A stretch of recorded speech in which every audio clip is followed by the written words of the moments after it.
Welcome to the Comic Binge. I'm just kidding. Welcome to the Comic Binge. I can't take this seriously. I'm sorry, everyone. We're back to the regular music here. Welcome to the Comic Binge. I am your host, Paul Herman, and today we are continuing our very, very fun and extensive Superman countdown to the movie coming out in July by DC Studios under the penning of James Gunn, the direction of James Gunn. And ever since September, we've been doing a show for leading up a specific big Superman story leading up to the Superman movie, and we are gradually getting up to some of the biggest Superman stories ever told in the comic book medium. So we're getting closer and closer to some big ones, and we got a big one next month. But before we get to the next announcement of that, we got a very special show today, as always, because it's a Comic Binge. I mean, special. Goddamn, we're special. But yes, we're talking about Geoff Johns and Gary Frank's secret origin. Not origins, as I've been corrected many times, but origin. But if you are new here, I appreciate you guys all taking it, or we, I should say, not just me. We appreciate you guys taking a chance at with us. And if you haven't already, go and hit that like button and hit that subscribe button. Subscribe, it only makes sense. And there's a Marvel character in the DC focused story. Get over it, DC heads, or whatever you want to call yourselves, whatever. Yes, everyone who's already subscribed and watching the shows and liking the videos, appreciate everyone who's done that. But let's introduce our panel here today, which is, I mean, a panel. It's our regular, it's our crew, right, Chris? It's our crew. Yeah, if you want to call it that, you know, it's the cohort of folks who the comics cohort, maybe. Okay, comics cohort. I like this. I like this. It sounds like a stable name. Okay, hold on. He's here. He's here. You are. And I have told people I was waiting for you to come back on today. All right, really quick before we move on, people, I just got to say one thing right now. Javi. You talking to me? What the hell? What the hell? I don't know what you're talking about. You know what I'm talking about, sir. For those who don't know, this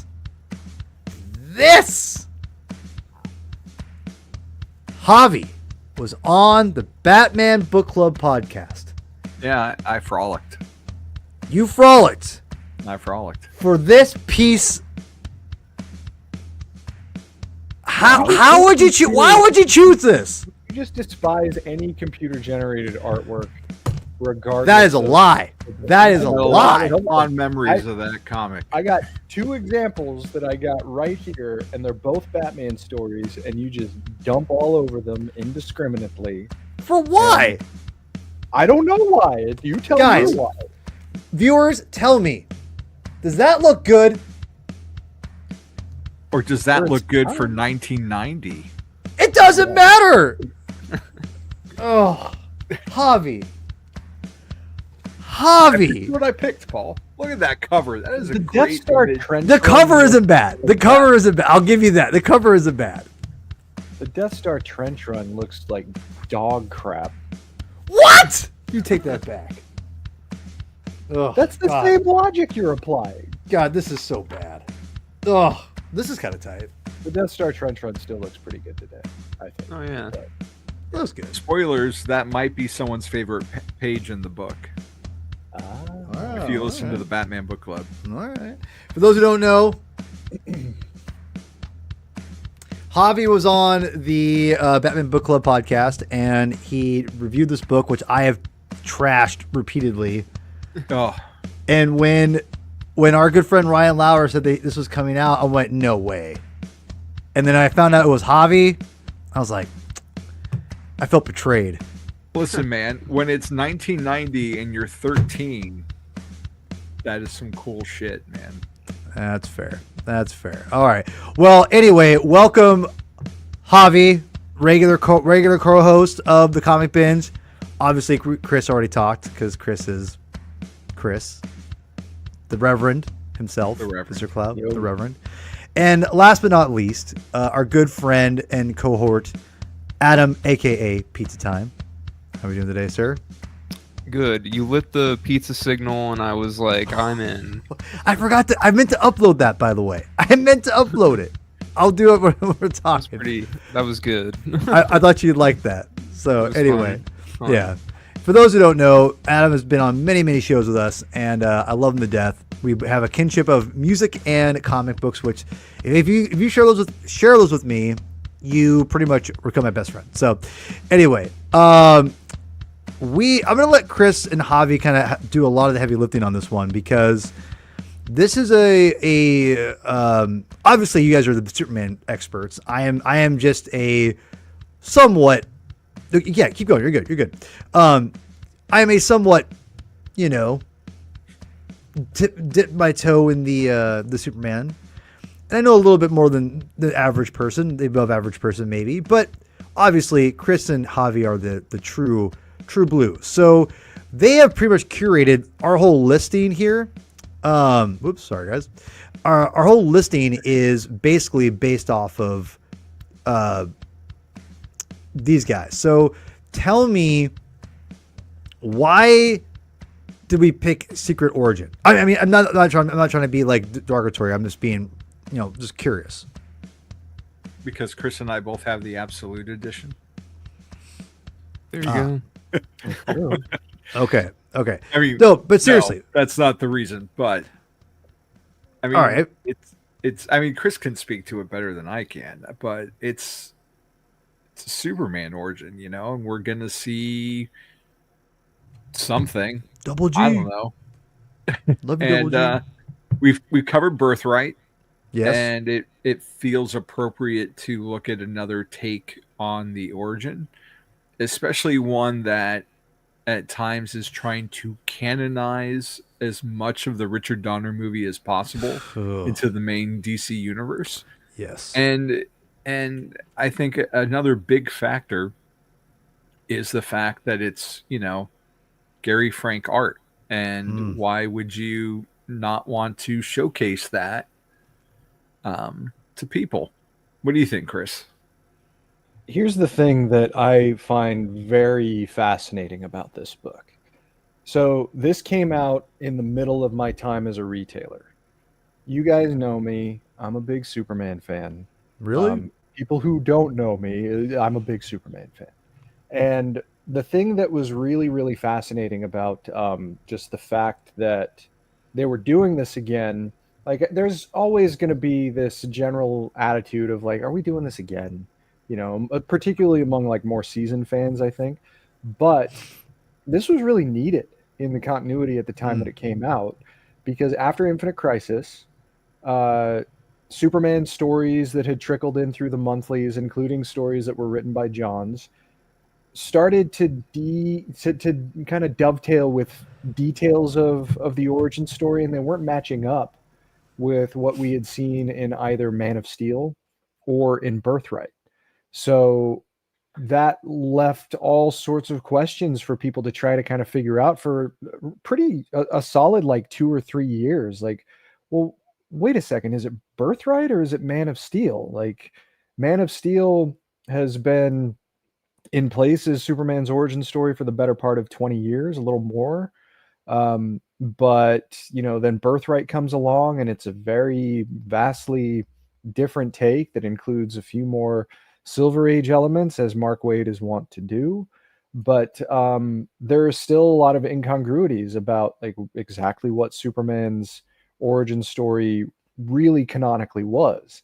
And a friend of mine named Neil Bailey, who's a staff writer on the Superman homepage for years and years, and he had really good, solid relationships with people who were working in DC editorial, and he was at conventions all the time and talking to writers. He kind of cornered Kurt Busiek and said, "What's the origin? Is it Birthright or is it Man of Steel?" It wasn't that. It was. Neil is a very polite person. But he did ask, like, well, what's going on? Like, what are we supposed to think exactly? Which one is the origin? And Busiek was the one who told him there is none. There is, but we don't know what it is yet.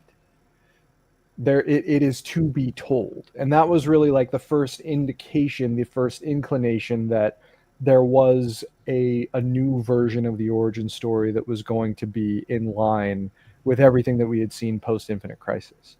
So it took a while, but then in 2008, as Johns was in the middle of his, arguably legendary run on Green Lantern, issue number 29 came out called Green Lantern's Secret Origin. And this was a story that effectively supplanted Emerald Dawn as the origin story of Hal Jordan, lines it up a bit more with what Johns was doing in the books at the time, and even tease up elements of Blackest Night. Johns and Ivan Reis, it was a very good story. I really love Green Lantern Secret agreed. Origin. So then it wasn't too, you might notice looking just at this cover of Green Lantern number 29, which was the first issue there, the font of Secret Origin is oddly similar to what's going on here. So it was basically just like this idea of Johns coming in and saying, the Secret Origin name is an inherently DC brand.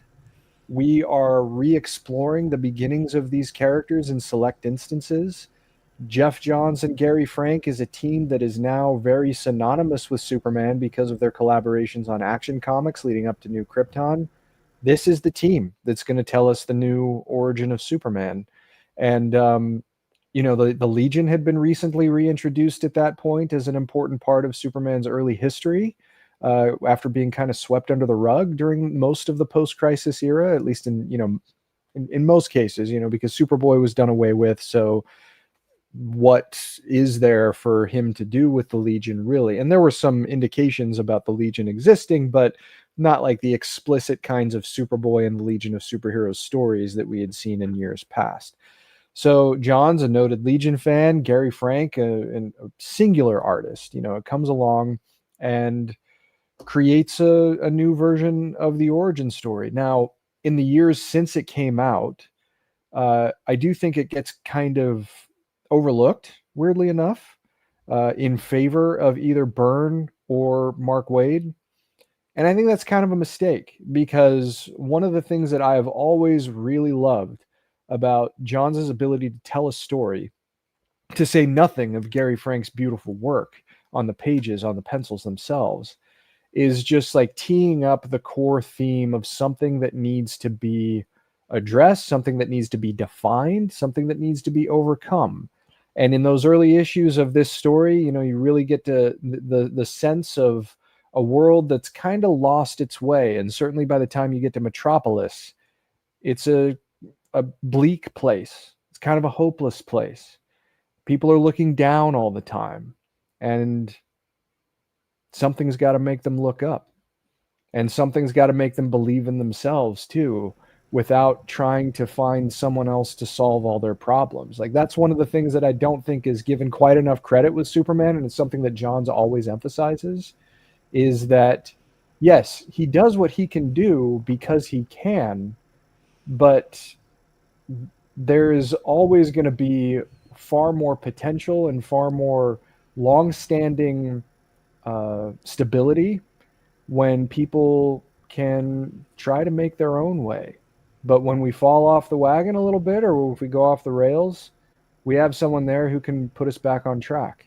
And that's what Superman's for. He's not this god. He's not a beacon that's trying to take away from the way that people live their own lives. He's there to help where he can. It's just that he can lift a helicopter over his head. So what he can do is just a lot more than a lot of other people can. And it's that humanistic element of Superman. And that's one of the reasons I love this story as much as I do. Don't ask me to pick a favorite. It's kind of a hard thing to do in terms of the modern origin stories. But this one, certainly the art pushes it to a top tier, in my mind at least. And giving service to those elements that were abandoned in most of the post-crisis era definitely earns brownie points with me. But the overall conception of who Superman is, and what he wants to do and what he can do, that's the thing that I continuously go back to with this. It makes it a lot of fun to read. This might be the most fun one to read in my mind. but there is substance here that is too often overlooked. And if you haven't read it, I'd encourage you to. Man, that's why we paid him big bucks, because Chris has effing nailed that out of the park, man. Damn. I love you, Chris. That was amazing. If we need to put that, like, Adam, if we can just clip that eventually and just put that out there. I think. Good night, ladies and gentlemen. It was a great show tonight. So Chris has kicked our ass. No, I'm gonna throw it to Javi here next because you know, him and Chris both, you know, chose this and are big fans of the story. You know, as I'll tee, me and Adam will tee up our things because you guys obviously love the story. Me and Adam read this for the first time, so I want to tee up Javi a little bit, and then we'll go. I will tell you that I got back into comics about 3-4 years before this came out. I'd say like maybe like 2-3 years, because it came out 2009, Chris? Is that right? Yeah, it was delayed a bit, but understandably. But yeah, right. But Frank and Johns took over about 2009, 8ish. They started on Action Comics in 2007, I think. Perfect. Yeah. So yeah. I got back into. I started buying regular comics right around 2005. So I just got a couple years of getting my feet wet and getting understanding everything, and I can tell you, I knew who Geoff Johns was just based on like his pedigree of the Green Lantern, just, you know. Just peripherally, just understanding what, you know, Geoff Johns did for DC Comics, and he was like, you know, this mesmerizing writer that I was just learning about, and so it was. And for those who don't know, Gary Frank has a very impressive run on Hulk comics with Peter David, and those Hulk comics are great. He followed up a legendary artist for Hulk named Dale Keown, or whatever his name is. I get, yeah, but. If you know who, you can't remember his name, dude. I not remember his name. I can't pronounce his name. But if you know me, that's a me on a Thursday night. Just a general. So, but Dale Keown, if I'm saying his name right, was huge. He might be one of the best Hulk artists ever. Maybe. His amazing renderings and drawings. And Gary Frank comes in and brings a more like I would not say simplistic, but a very more just kind of traditional comic book kind of superhero like vibe, and it just kills. I loved it as a kid. And when I saw him with Geoff Johns and Superman, I'm like, oh yeah, Gary Frank, Hulk artist. I love Gary Frank. He's great. So I saw this always as a very interesting thing as a Marvel zombie, and I always thought, oh, I love Gary Frank, I should check this out sometime. So I always thought it was interesting that the Hulk artist was getting DC work at the time, but I digress. Javi, throw it to you. Give me your history with Secret Origin. I read it as it came out. I was still buying the Superman books regularly at this time, so I don't know. I feel kind of complicated, but I feel like you've kind of oversold me on how much I love this book. And it's I thought you had the absolute. You spent $100 on this thing. There's a lot of stories in that absolute. Yeah, and it's okay. It's, all right. You know, I also got it on in stock trade, so I didn't spend that much. Free publicity in stock. Yeah, free publicity. But anyway, it's a good story. It's well told. It's beautiful to look at, as you can see right here. Yes. But I don't think it's my favorite Superman origin story. Okay. So, and I'm still trying to figure out what that is now that we've been kind of reading these back to back. I know what mine is. I feel very conflicted and complicated about these things because it took me a long time to love the Richard Donner movie as much as I do, like the original one. Mm-hmm. Because as a kid, you just want to see Superman. So that one's kind of like half the movie is not Superman. Yeah. And as I got older, it's like, oh, I really appreciate what they're doing and the time in which they're doing it. But it's not necessarily my flavor of Superman. And as you can see from the art, like, there's a lot of Christopher. I hope he got likeness. His family got likeness rights, because that's who Gary Frank draws, is Christopher Reeve. And really, for better and for worse. Yeah, for better or for worse. Didn't tell. So it's and I love Richard Donner movies, and Johns clearly does too, because he was his mentor, and I love Geoff Johns stuff. And there was so much, like I said at the top of the show, of like him trying to canonize that Christopher Reeve Superman again, and that isn't my favorite flavor of Superman, but he tries to do it in a modern way, and he incorporates a lot of what we see on Smallville, which is still running at this time. The fact of how Clark and Lana meet is very much from the first episode. This Clark wears a red jacket and a blue t-shirt, just like Clark does for at least half of the show. And also, we see him get his powers in situations where he gets excited, which is also very similar to the Smallville. And of course, we have Lex as well, who was his best friend. He was they were friends a lot more on Smallville than they are in this comic. This Lex is very different, but it's like, I appreciate that the Silver Age aspects that were brought back into canon. You even have a tornado, like the end of season 1 of Smallville, and Man of Steel. And lots of other iterations. I just watched an episode of Superman and Lois the other day where he had to fight a tornado. Fun note: the tornado is the final boss in the Superman Returns video game, and that's why the movie sucked. Anyway, continue. Don't remember. It was the game. The game. I know. Exactly. The game has to be like, how do we make him fight something that's interesting? The kids who are grown up now, who grew up playing that game, love that game. It got a little monotonous after a while, but that's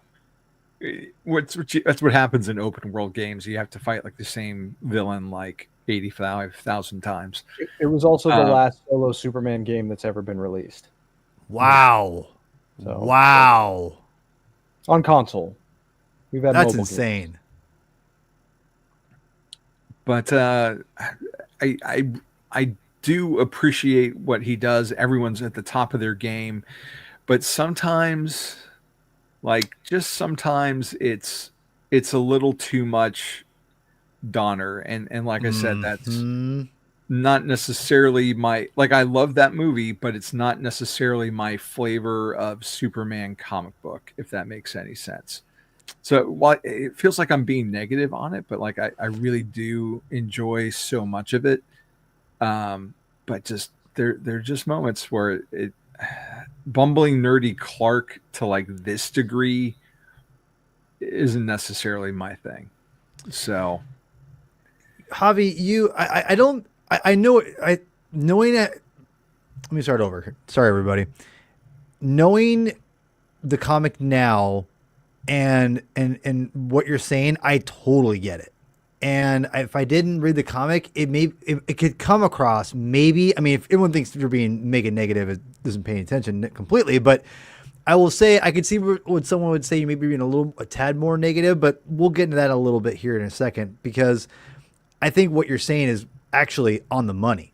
And I'm actually happy that you've actually said that, to be quite honest. So I don't necessarily think that you can't have a bumbling Clark. I just hate everyone ragging on him and looking down on him all the time.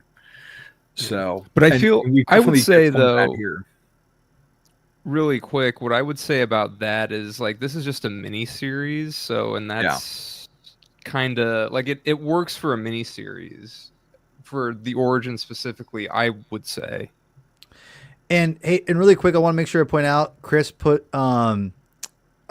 his link for his Superman Returns video game review. So Comics on Consoles, go check that out. It's a podcast that exists. It'll eventually come back when Chris has a little more extra time in his life.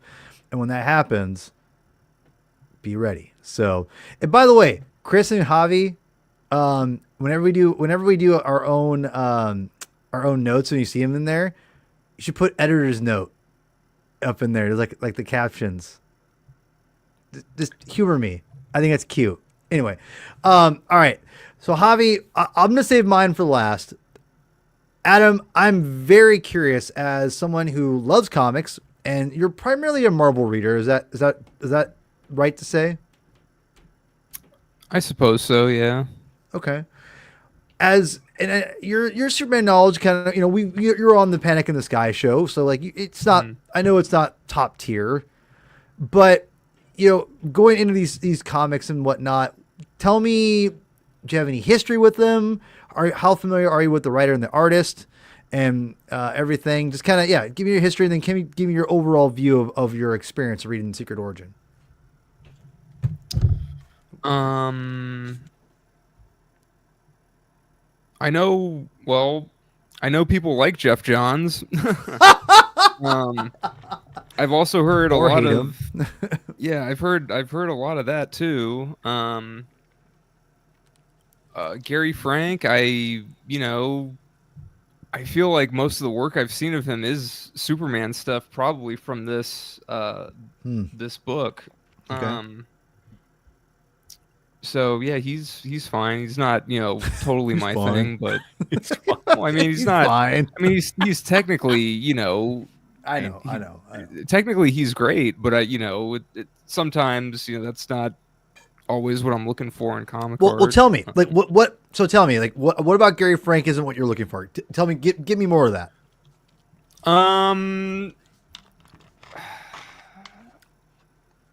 Maybe too realistic. Okay. Sometimes, but I mean it works for this. I mean I get it, but from what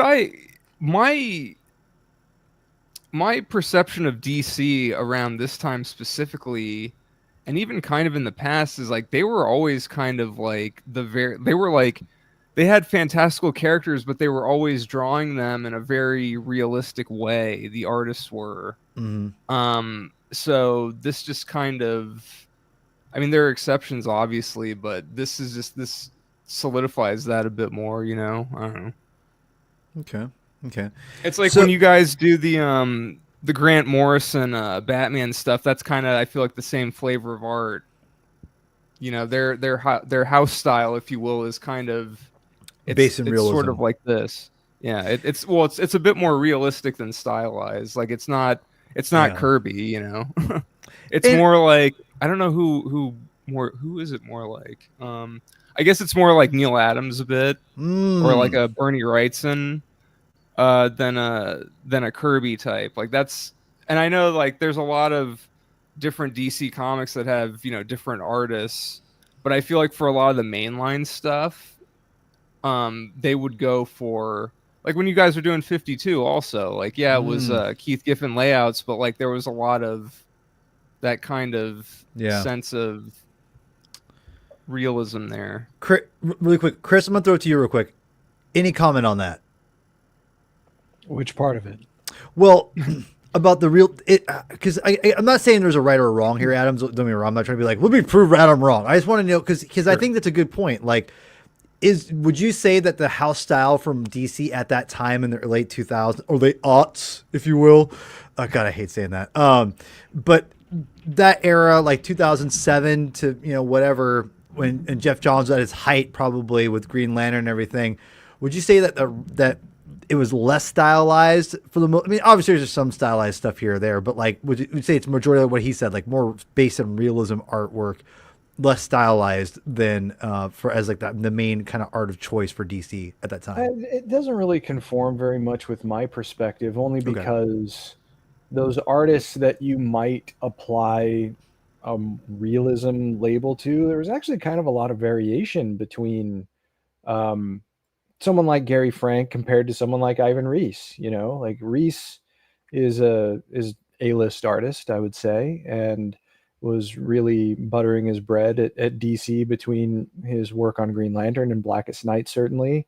Let's see, who else was on the major titles at this time? I mean, Frank Quitely on Batman and Robin doesn't really fall into that. But category. Right, there's always going to be exceptions, but that's what I'm trying. Because I kind of see what he's saying though, because there's Scott Collins.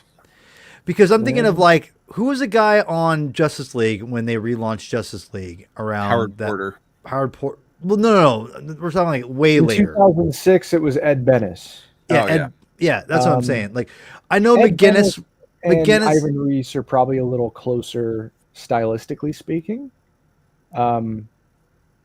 But I don't know. It really depends. I mean, I think that one of the things that I really appreciate about Gary Frank, and I can see the criticism just on a basic level, but one of the shockingly consistent things that I think Frank deserves a lot of credit for is just anatomical consistency.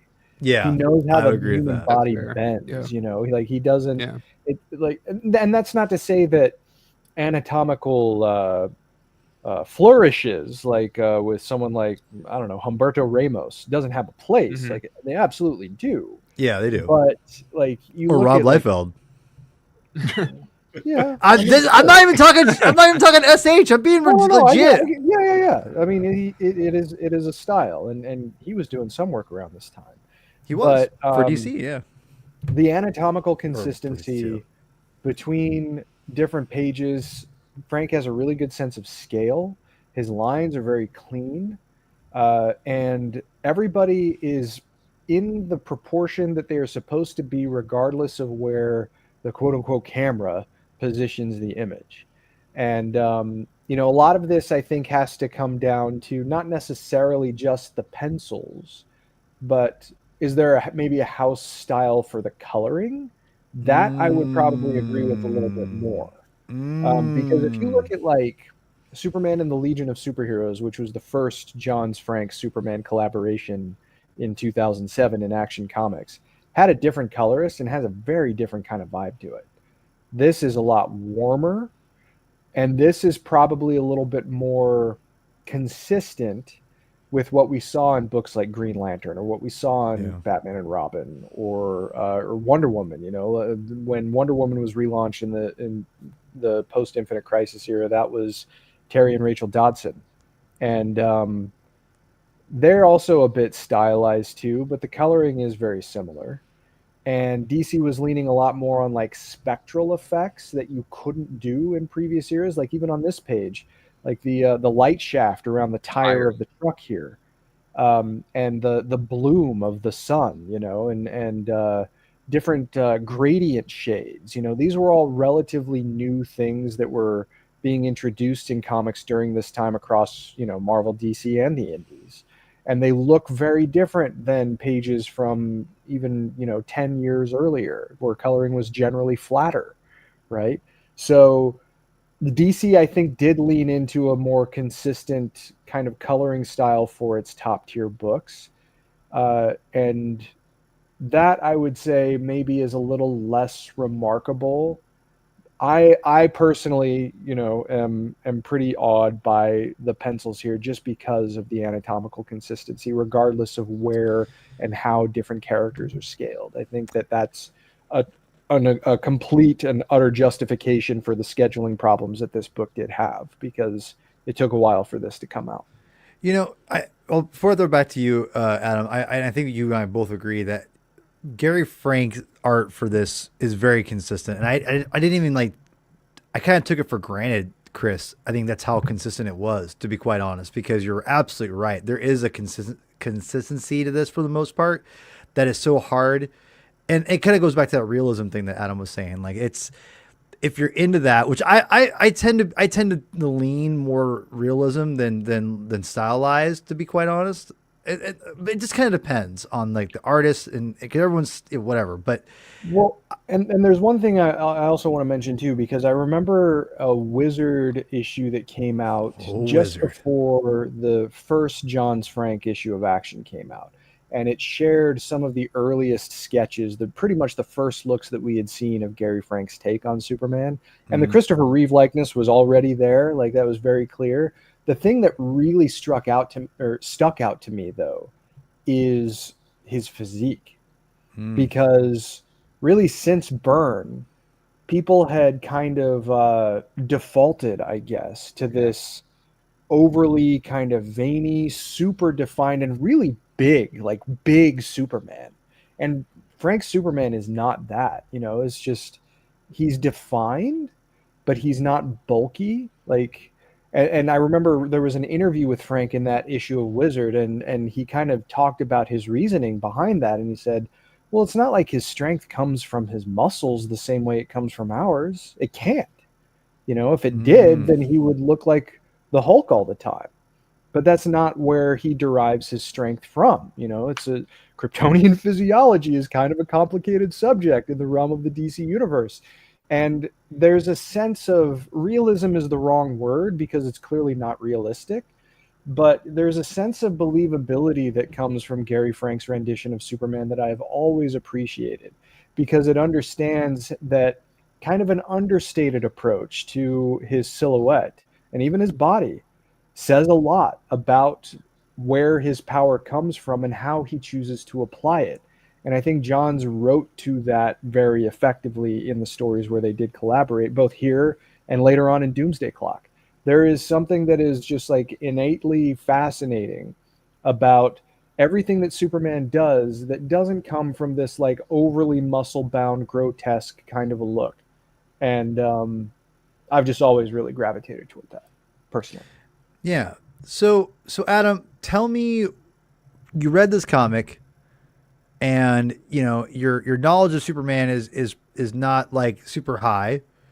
What's your take out of reading these 6 issues? Is it 6 or 5? 6. 6. Thank you. 6 is Just to good. make sure. Yeah. My bad.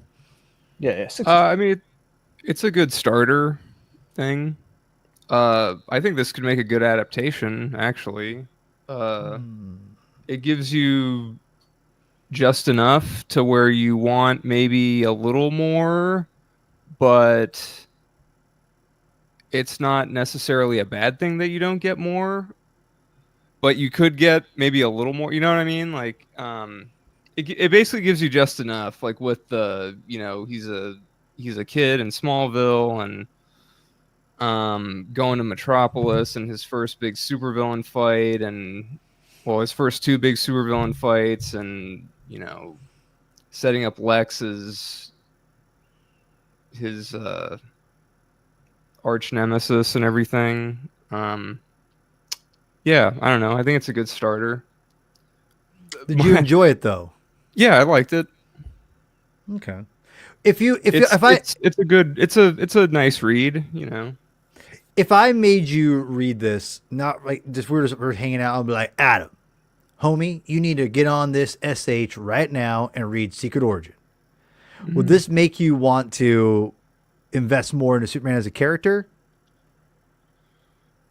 I think so. Okay. All right. Tell me your favorite part of this. Okay, sorry. Oh, favorite. Well, like I said, it gives you, I think, just enough to where it's like, oh, I want. It gives you just enough, but it leaves enough out that it's like, oh, I want some more of this. You know. Right. Okay. All right. And that can be a good or a bad thing. Sure. Yeah. It's a pro and a con potentially. So, what's your favorite part of this book? Like that stuck out to you the most? That you're like, this is it makes it a legit read for you.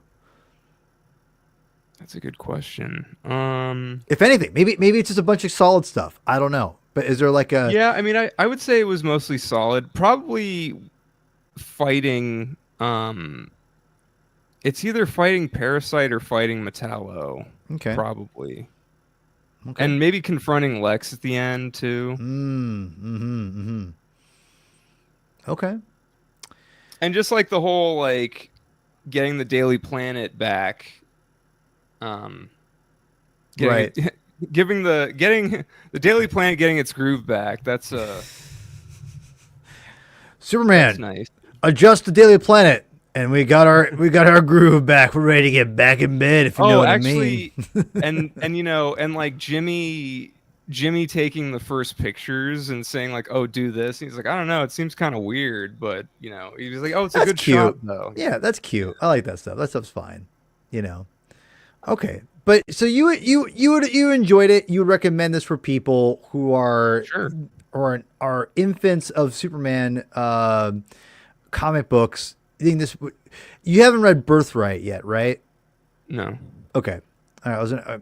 That's a whole different. It's a whole different podcast, right? Right, Chris? We that's a potential we show. Did that one, I think. Well, no, not Birthright, but like ranking the origin stories.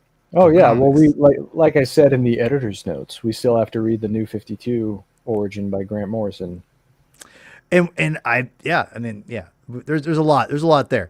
So I'm gonna go ahead and talk about my opinion of this book, okay? And I don't know. I'm gonna ask Adam. Adam, should I show my ranking first or afterwards? I'll show it afterwards. After I'm like done. Yeah, that's a good call. Okay. This was something that I was looking forward to reading because of one, my history with Gary Frank, of it being in his Hulk run. Also, I'm a pretty big Geoff Johns fan. I mean, and Gary Frank too now, because I'm reading Geiger, and Geiger's fantastic. It's one of the best comic books I think you can buy. Get your money's worth every month. I think Geoff Johns is a very talented writer. I've seen people criticize Geoff Johns as being kind of a one-trick pony, kind of a one-note pony, whatever. And I think after reading this, I kind of understand a little bit more. I've read a lot of Geoff Johns, but I can kind of see after reading, I love, like Chris said, I love Green Lantern Secret Origin. That's a fantastic comic book. Despite who the artist person is. But I'm sorry. I'm getting them confused. Ethan Van Sciver is the other guy. He's in there, but he's not. He's Rebirth. Reese. Yeah, he's Rebirth. Yeah, Reese is Secret Origin. He's not Reese. Reese is legit. Cool. Yeah, Ira Reese is the man. So anyway, I apologize for that, Ivan Reese. I love you. Reading Secret Origin Superman was something that I was looking forward to, because I know he tried to incorporate. It was like kind of like, how can I incorporate all the mythos loosely together? Like incorporating the Legion, which we are, me, Chris, and Joe are doing on Long Live the Legion.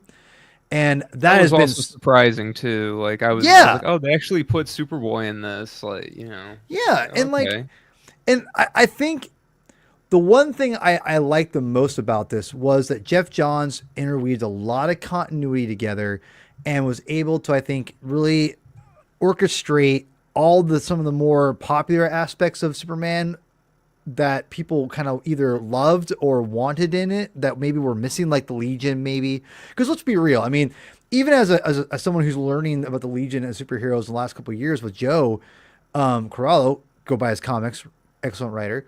And Superboy Superman to me is integral for the Legion and vice versa. So to leave that out is almost like you're leaving a big part of like an important aspect of Superman to me, because to be honest, as someone as that, I think Superman's informed by the Legion in a lot of ways, in my opinion. If you, from the perspective that, especially that Geoff Johns gives us, they really instruct and give into the idea of being a superhero, I think, for Superboy.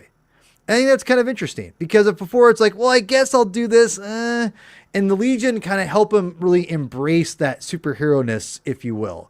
I think that's kind of important, because I like the fact that Clark, like right here, is like, I don't want to have gotten this. Oh man, like I get it. And the fact that like we've get the Legion's like, no, yo, like capes are legit. Like, what's up? Like, you're a legend. Like, I like that. It just makes a lot of sense to really give Clark, especially a boy.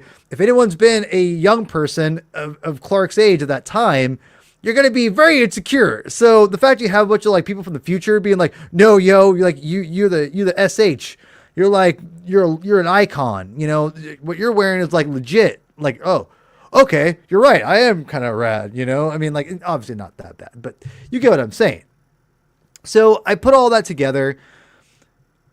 My biggest con, and I just hate saying it because we've already kind of ran it home a lot, it's too much like goddamn Christopher Reeve. It was driving me nuts. I ain't gonna lie. I'm reading this book and I'm like, hey, am I reading a DC comic book in continuity, or am I reading the Christopher Reeves Superman 2.5? I mean, like, director's cut. I don't know. Like, it got so distracting for me that it got tiresome. And I love Geoff Johns' connection with Richard Donner. If you would listen to the Mark Miller podcast that he was on, he tells a number of different Richard Donner stories that are really, really, really awesome. Donner seemed like a legit dude. But at this point, I'm just not, I want to move past Christopher Reeve. And I give Zack Snyder a lot of credit in a sense to like, he really tried to push that past instead of being like Bryan Singer and be like, no, let's be a 3.5. It's like, no, let's just move on from the Donner stuff. But I would say that it just felt a little bit, I don't know. It didn't flow as well as I wanted it to be. I remember Secret Origin of Green Lantern story flowing a lot better than this one. And like, I don't know, things seem too like convenient in this story. I mean, like it's a comic book story, so things are gonna be convenient, etc. Like the Jimmy stuff was cute, whatever. But everything is so convenient in the story. It's like, okay, can we just like, and maybe what you said, Adam, is like this story kind of leaves you wanting more. And I feel like Johns didn't know what to do with like, should I lay back more? And I feel like he did that again. It's been a long time since I've read Secret Origin Green Lantern, Chris, but it felt like he did that a lot more in Green Lantern, opposed to this is like, let me set up everything you need to know. Here's Jimmy. Here's how I got. It's like, okay, let's just chill out. Part of the thing that I think is worth keeping in mind with that is that, very much unlike Green Lantern Secret Origin, this was its own miniseries. Green Lantern Secret Origin actually did come out in the monthly, and it was like a temporary reprieve from some of the ongoing stories that he was doing, getting ready to tee up Blackest Night. So Secret Origin was actually like part of the preparation going into Blackest Night, and particularly Rage of the Red Lanterns that introduced Atrocitus. So it was like a piece of the larger puzzle that Johns was constructing, whereas this is its own thing that is designed to stand far more on its own. Than Green Lantern Secret Origin was. And when I give my rating, I think you'll understand my perspective a little bit. It's there, Paul, in the title. Like, you're going to get all the setup for all these things because that's the whole point of the story. Is to establish that. I've been talking a lot. You haven't talked in a while. Please. No. That was just my point. Is like I see where you're coming from, and it's a legit criticism, but it's also like that's the whole point of the story is to bring all these things together for a new audience who maybe has only read the Byrne reboot or hasn't read anything, and you're trying to get them familiar with some of the more classic elements of the Superman lore. Primarily, like a lot of it comes from the Silver Age. I think that established a lot of the tropes because the Silver Age Superman is not the Golden Age Superman. Yeah, true. It was the Daily Star, and it was George Taylor, and he, couldn't fly around the Earth in reverse time, that kind of thing. So part's so ridiculous. It's a lot of what Johns does is like take those Silver Age comics that he read as a kid and then reinterpret it for a modern audience. Yeah, well said. Actually, I'll give you a lot of credit on that one. And the one thing I would say though is that it is Origin in the title, but I think that it's not Secret Convenient Origin of the same. That's my main problem, is that it's too much of like, let's zip everyone up. It's like, let's just peel it back and be a little more focused. Again, I'm also nitpicking this thing to death because I came in with high expectations, to be quite honest, because one, we're reading, I love Man of Steel by Jeff Byrne. Oh, that's a Freudian slip. John Byrne. And I love that story. It's also very heavy-handed, but it's also 12 issues or whatever it is. It's a lot 6 longer. Or 5. I thought it was longer. No. Man of Steel, isn't it like 8 issues? No, it's 5. I could have sworn it's longer than that. I keep thinking it's like 10 issues. Forgive me. Maybe it's because more of it's an 80s thing and it was a throwback. It just seemed like it's a little less, just its own thing. I don't know. It seems it's a little more cohesive. And not like, let's set everything up. It's not cohesive at all.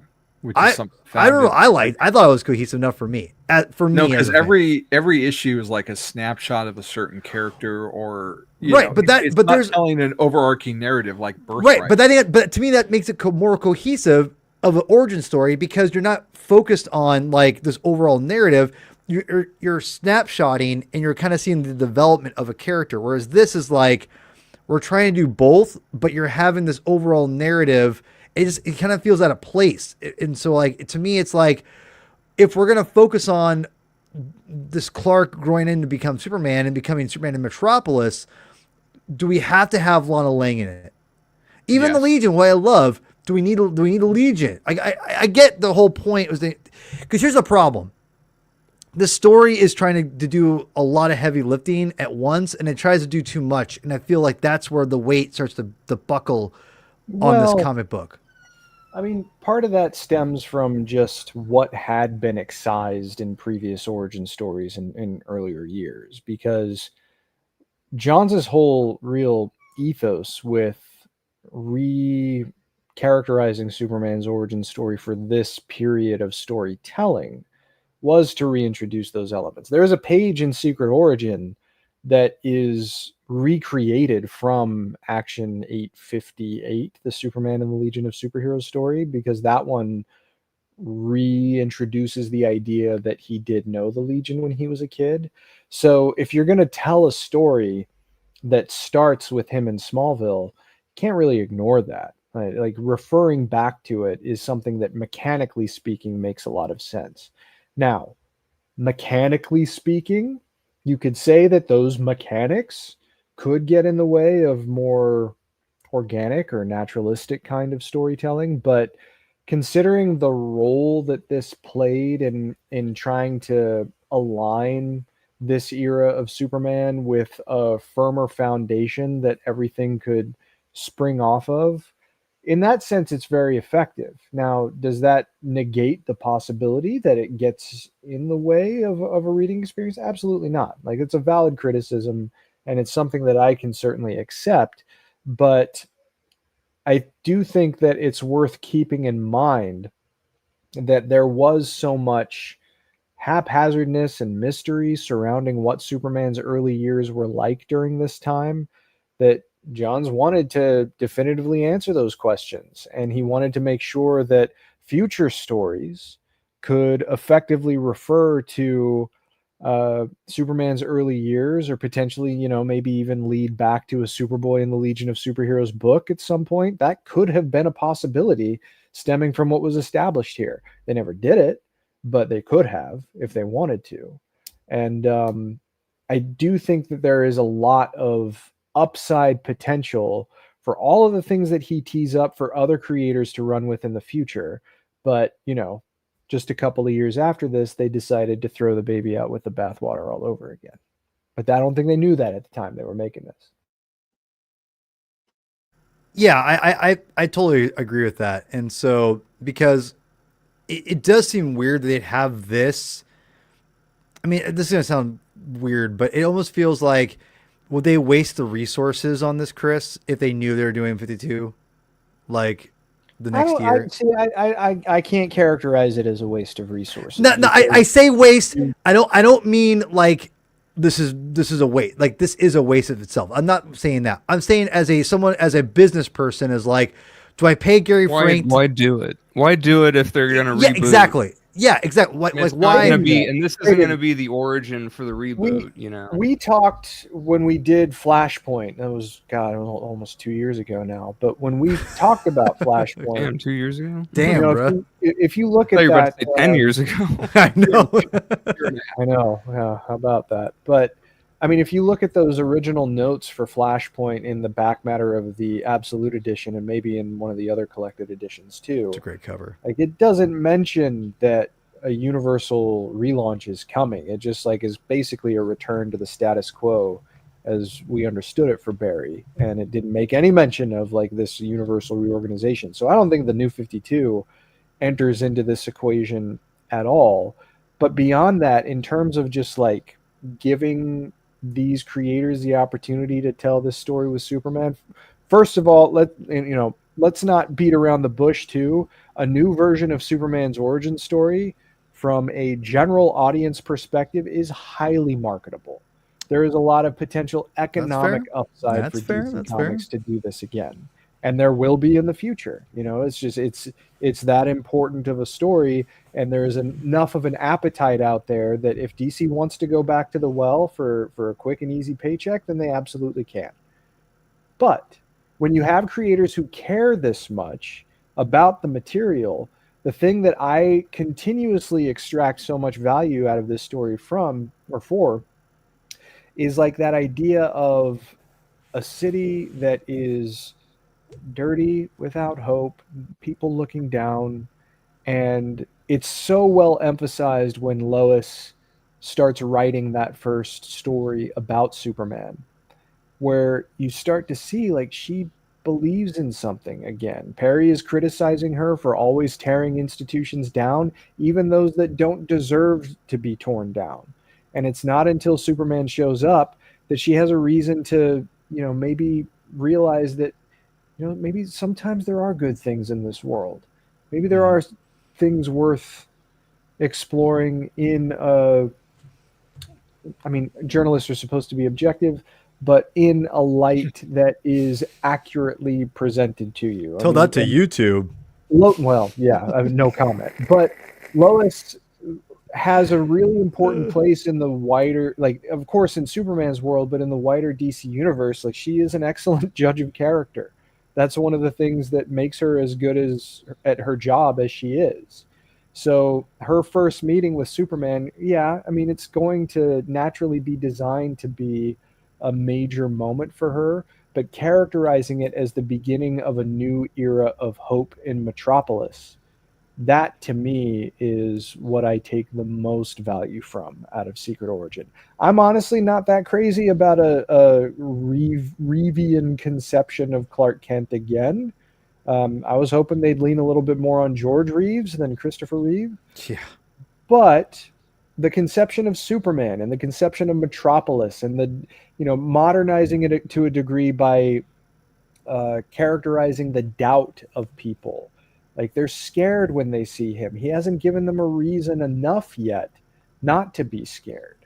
And how do you confront that? And how does he also confront that? And how does he make a name for himself while doing it to communicate that he is there to help?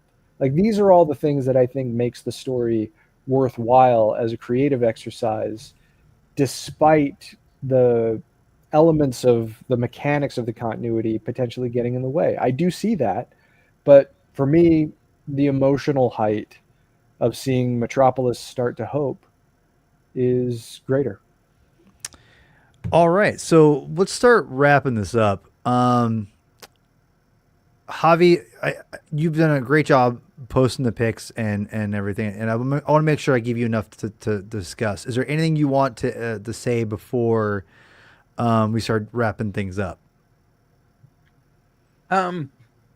I think, despite some of the criticisms that I had at the start of the show, like, Chris really hits home a lot of what I do love and appreciate about this. And I should have grabbed the screen grabs for it. The fact that we have, Clark bumping into the woman and she's looking down and she's like, no one ever looks up. Why would you look up, idiot? To the end of the story when she's changed her mind, and the power of Superman and the hope that he brings. And I think that's what really is my favorite part of this book. And I appreciate that Chris pointed it out, that, as tried as it sounds, the whole S stands for hope thing. Like, this is a good story that fits that example. And while I totally see where you're coming from, Paul, like, for me, this feels more cohesive than something like Man of Steel, where while this also takes glimpses of his life, it feels like more of a concrete narrative than the random jumps we get in the Byrne series. And so I like seeing, like, the first Lex and Superman, like, face off after a thing and how they kind of start their battle. Like, I appreciate that. And, it's just kind of the way comics were told at this point, where you had Parasite working for Luthor Corps and Lex is involved in Metallo now. But I feel like it's a treatment like they were trying to make a screenplay out of it, almost, where you watch a modern movie and, like, everyone's connected to Spider-Man now. Yeah. Like all his villains have this personal tie to him. And I kind of feel that's what Secret Origin is doing by having, Metallo and Sam Lane more involved with Lex. Because that wasn't something that was, there at the start for like the Man of Steel, which this is pretty much, getting rid of at this point. So and here we're all back again where I felt really, I was starting to feel all positive, and then I'm like, but it did wipe out Man of Steel. Give in. Man of Steel was wiped out by Birthright, and now this is wiping out Birthright. So it just kind of comes in where your fandom entry is. Well said. And there's been so many origins since this New 52. Earth One. And, I'm sure there will be other ones. So my perspective over time has definitely leaned more favorably to this series, and I am glad that it's something that I own, not only the original issues, but that sweet Absolute Edition, because the Gary Frank art at that size is, especially this page.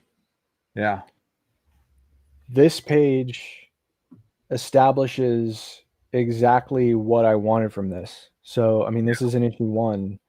And I think a lot of people were taken by this. I mean, David Goyer certainly was. No, Costner actually nailed that scene. Yeah, he did a good job with it. It still didn't quite hit the emotional high of reading this page for me, but that doesn't take away, I think, the importance of a moment like this, because I mean, you guys have heard me say it a lot as we've gone through certain Superman stories. It's the emphasis on his humanity that so many people overlook so easily. But especially here, he's just a little boy who wants to be his son. And that's something that persists through his career as Superman, is his sense of belonging to the human race. Other people who try to tear him down, try to characterize him as this otherworldly demigod who is so disconnected from humanity, when that's his nature as a Kryptonian is actually the thing that makes him so warm and empathetic for people, because it gives him more insight into the human experience, and it gives him a sense of what people are feeling and their fragility too. And I do think that is emphasized. It's not quite as well emphasized as it is in Birthright, but in this moment in particular, where you see this moment of real fragility from Clark as he discovers where he comes from. I don't know how you could come away from reading that issue without a sense of like real empathy and understanding for what this kid is going through, for being confronted with the fact that he's so different, and his father being confronted with the idea of just trying to comfort him in an impossible situation. So just wanted to give service to that. No, I think that's great. This is something that this book is I'm about to get my ratings for the record. Every month I've rated the Superman books pitchfork style, if you will. And I'll be giving them a overall grade. That's just for my own personal take. But there's also going to be a new reader friendly grade. Okay? So for those who are new, you can look at all the other episodes we did for the Countdown of Superman, and you can see my grades, whether it be my overall grade and a new reader friendly grade, because the purpose of the show is mainly these episodes is to kind of get people pumped up for the movie for Superman coming out, but also to kind of get people into reading comics for Superman, because Superman's got some good stuff out there. So and we have 2 great Superman hardcore fans, or our main part of the show. And I figured might as well utilize these yahoos, right? So anyway, so finally, without further ado, I will give you my grades. So first one will be this is my overall grade of Secret Origin. Drum roll, please. Thank you, drum roll. That's going on right now in the background. I'm going to give this overall rating a 5.9. This is not my scale again. 10. Ooh, damn! This was not my favorite thing to. This is not my favorite thing to read. I probably won't ever reread this again, to be quite honest. It was hard for me because I love Gary Frank's art. It's very good. The problem is that there's so much Christopher Reeve that I wanted to be like, I texted Adam. I was like, I can't. This is just ridiculous. A little boy who looks exactly like Christopher Reeve. Listen, it's 5. I'm just being real with y'all. This is not a great grade. It's not complete garbage, obviously, but it's just not. It's just kind of. It's kind of the mid. That is an F. It's in the mid section for me. Like maybe it's like a D minus. It's a D minus. D minus would be 6. Yeah, The school that I went to, anything 5.9. 9 was an F. And you know what? We grade on a scale. So it's just weighted, so it's like a D. Is this your lowest grade, Paul? It might be. I don't know. I'll be honest. This one was I had a lot of high expectations for this one. Maybe I'm being too harsh. Now, considering how much you like Gary Frank, though, I know that's what made me think about it. But he disappointed me. How much crap you poured on Batman 663 because this is a visual medium and you have to put weight on the visual medium. Lack of consistency, my friend. I love it. You know what? You know what? Listen, y'all can call me out. It's all good. I don't care. People are often inconsistent. It really just depends. This page is a 5.9. No, I'm saying the overall it's a 5.9. The whole book as a whole.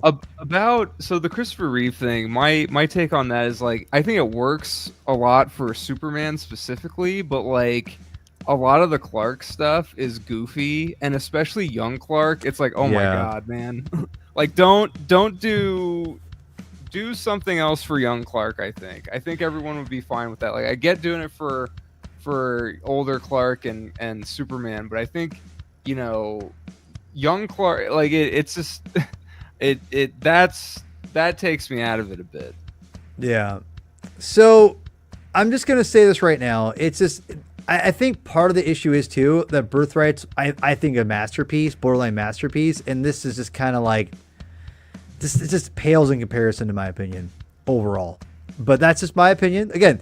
But this is what might surprise you. This is why I said be very careful. Don't look at my rating as like the be all end all by any means. It's my own personal thing. That's fine. Because I think this is actually a new reader friendly 8.5. There you go.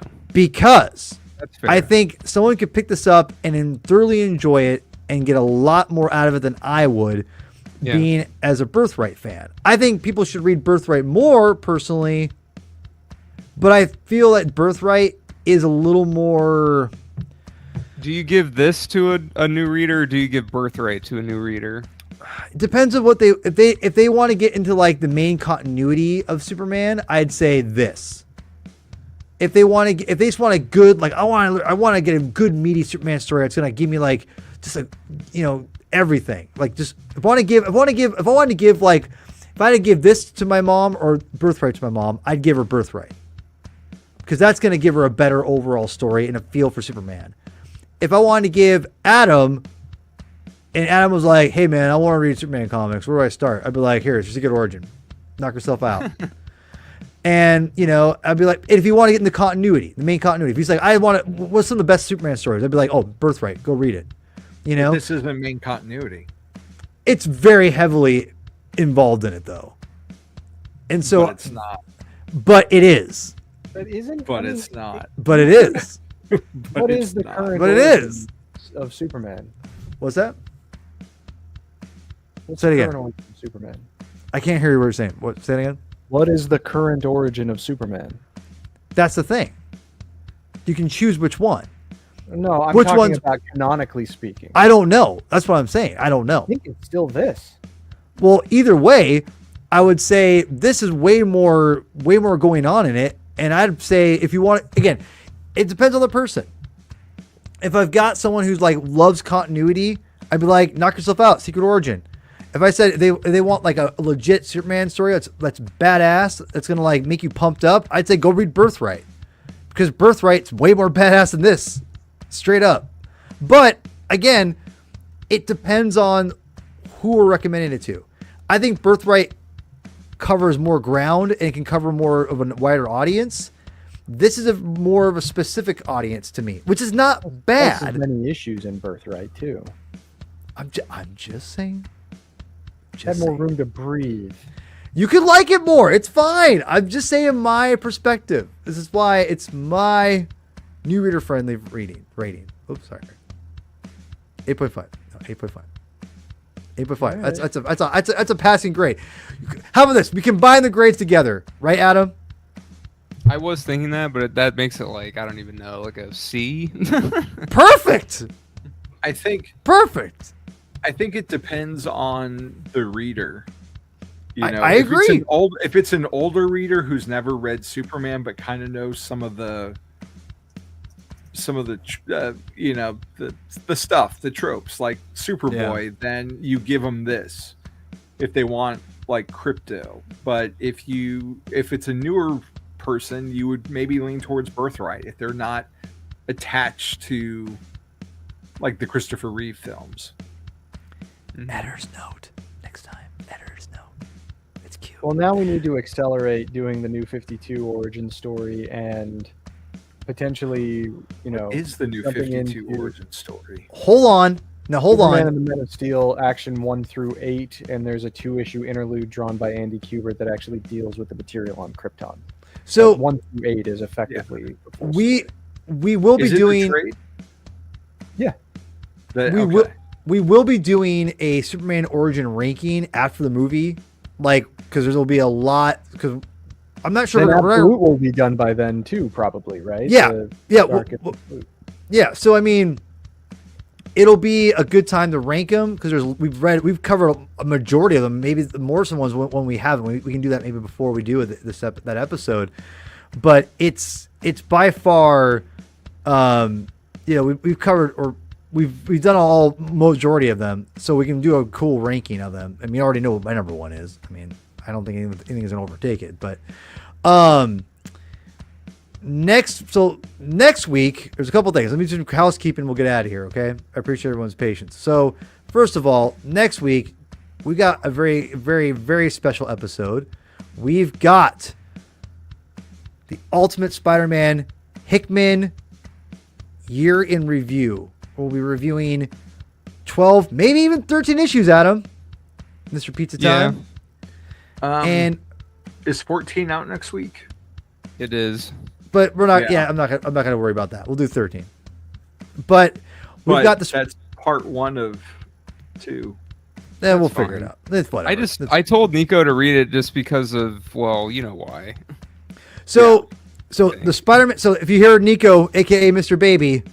The Spider-Man Council's coming back. Zach from the Spidey Dude Network is coming back.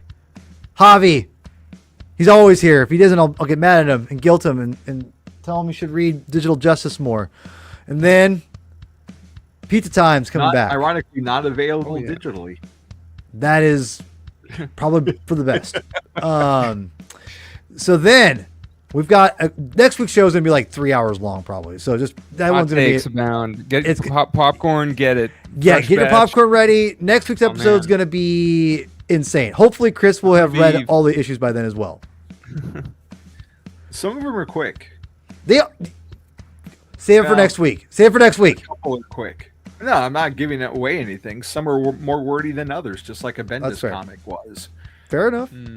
So, and if you're wondering what is the next episode we'll be doing for the Countdown to Superman, that, my friends, is going to be summed up in one image. Javi, go ahead, please. Oof. The death of Superman is covered next episode for the Comic Binge. So we'll have our old friend Josh. Chris will be joining us. Stella. Old gentleman from the Modern Myth Media shows. And we'll be deep diving this thing. This could also go on for the next a good 2 hours, potentially. Hopefully we'll get that crazy, but it could. With the four of us, it could get nuts. So next month, Death of Superman in our countdown. Get excited. That's more popcorn to get. So let's wrap this mother up. Adam, thank you for joining us. I'll see you next week, right? Yeah, you're welcome. That's right. Oh, of course. Of course. I'm welcome. Where can people find you, man?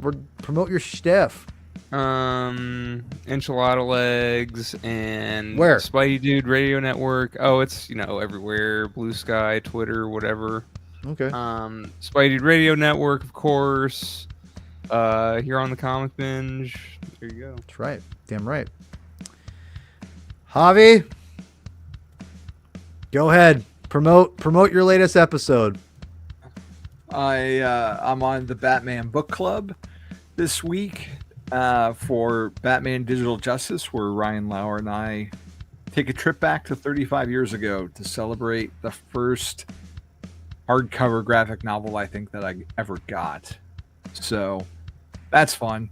And no, it really was fun. I'm still going to listen to it. BatmanOnFilm.com, reviewing Batman Year One. No, I'm sorry, Batman and Robin Year One. Batman and Robin, different title. Catwoman, Batman Animation podcast. Bill and I just did Chapter 2 of Batman Forever, chapter by chapter, where we look at the opening action sequence with Two-Face. We're doing that series, and after that it'll be Batman Begins, which is 20 years old now. That's crazy. I pop up on the Spidey Dude experience every now and then with Adam, and I've got the Flash up to speed with Wally West. I just need to edit my latest episode, and that should be up hopefully within a week. Let's be real. And the big thing, the thing that's got me just signed so heavily right now is I have another podcast, the 007 Files. We just had an excellent interview with Neil S. Bulk. He's a music producer. He's brought expanded editions for like Batman 89, Star Trek 2, The Wrath of Khan, and he's been through La La Land helping them with releasing expanded James Bond soundtracks. Of which License to Kill just came out. So we had a great interview with him. And then today, the world kind of fell apart for the Bond community with the Broccoli's Eon Productions selling their creative control to Amazon, who 2 months ago they just called effing idiots and did not like how Amazon just wanted content and didn't see Bond as a hero, and they apparently sold for like $1 billion. I don't know. So the community is in a little bit of a tizzy right now because this could be really good because we'll finally get maybe some forward momentum on a new movie, and also really nervous because no one but this family has ever really handled this series, and they did it in a specific way, and no one wants to see, Star Wars Part 2 of, the market being flooded and things not feeling as special. That hurts. So, yeah, maybe Moneypenny, the limited series, is coming to Amazon Prime. Oh, God. Or, we can see Q's Garden Adventures, a cooking show Life with them. Skyfall. Yeah, I have no idea what the hell you're talking series about. Of what happened to Sky. Yeah. So, yeah. So no one knows what's going to happen at this point. And the deal really still has to get finalized through all the usual checks and balances and whatnot. So it still may be a bit. But, Maybe if they get all their... sooner. Yeah, I mean, who knows? They may... I don't know how much creative control that they get if they can veto that. Hot Toys just announced figures, so everything is up in the air. Even their deals with their other promotional partners like Omega and Aston Martin. So who knows? Wow, who knows? But we just recorded an emergency podcast that dropped today. Wow, like a couple hours after the news broke, and I'm sure we'll have more thoughts to say about it as these things coalesce. So yeah, that's a and lot. Then Knights Never Die. We'll end on a positive note. This guy, that guy, that other guy, that guy.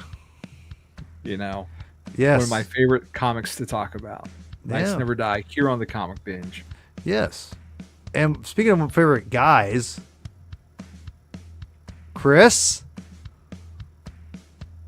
Yeah, next time on Knights Never Die is the beginning of the Club of Heroes, a really fun and pretty awesome 3-issue story that J.H. Williams III steps in on primary art duties for, and they might be the best looking 3 issues in the entire run. They're certainly that's an old statement. Damn. They're certainly up there. I mean, you can back it up, but damn. Yeah, I mean, the different eras that are depicted in addition to the modern stuff, and the framing, of course, Williams' intense creativity and layouts. I mean, there's so much to love in those issues. So I'm looking forward to jumping into those, of course. That's primarily what I've got coming down the pike.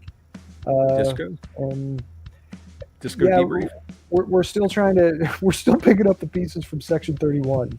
So we'll figure out a way to reassemble for Discovery Debrief as soon as we can. The whole panel's also just really busy, but we got a lot to say about the most recent Star Trek film, and it's probably going to be a little bit of a bloodbath. So if that sounds fun to you, then come aboard for the ride.